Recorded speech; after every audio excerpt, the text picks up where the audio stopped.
Իրենց պոտենցիալը կախված է մեկ հանգամանքից, թե որքանով իրենց կհաջողվի մեր ընտրողներին խաբել։ Եթե իրենք կարողանան մեր ընտրողներին խաբել,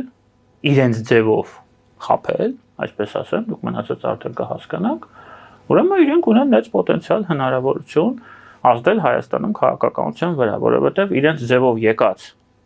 ձևով Հայաստանում եկած կառավարիչը, ղեկավարը, ես հատուկ եմ ասում կառավարիչը,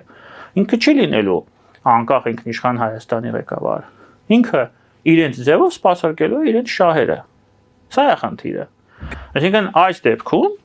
իրենք այդ 100 միլիոնով, 165 միլիոնով, շատ ցածր գնով, կոպեկներով, եթե դա ստացվի, եթե կարողանան խաբել մեր ընտրողին, իրենք մեր արտաքին քաղաքականությունը նորից կվերադարձնեն անցյալ։ Նորից ճահիճ են մտցնելու մեր երկիրը եւ մեզ սպառնալու է Արցախի ճակատագիրը հետեւապես։ Եթե մեր բնակչությունը, մեր մարդիկ, հայերը լինեն շատ ավելի խոհեմ, հիշեն անցյալի դասերը, ոչ հեռու անցյալի դասերը, եւ չգնան այդ քվեարկության եւ պրոռուսական ուժերին չընտրեն, Ռուսաստանը շանսեր չունի այստեղ, որ ինչ որ բանի վրա ազդելու։